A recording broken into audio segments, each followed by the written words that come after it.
Welcome to the Rim Brake Rodeo. We hope this video helps. In this video, I will explain how to put your Ford F250 in neutral with a dead battery. First, locate the shift interlock release slot, which is typically found on the steering column or near the shifter. This small opening is designed to allow manual override of the park lock. You'll need a small tool, like a flathead screwdriver or a key, to access it. Be sure to have your foot firmly on the brake pedal. To proceed, you might need to gently remove a small plastic cover. This cover usually hides the shift interlock release slot. A small flathead screwdriver or a similar pointed tool works best for this. Once the cover is off, you'll see the slot. It's designed for a quick and easy manual override, so don't worry about damaging anything if you're careful.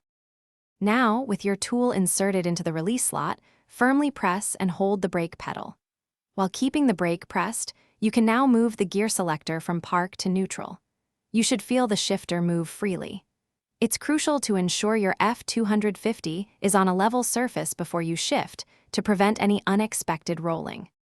After successfully shifting your Ford F250 into neutral, you can remove the tool from the release slot.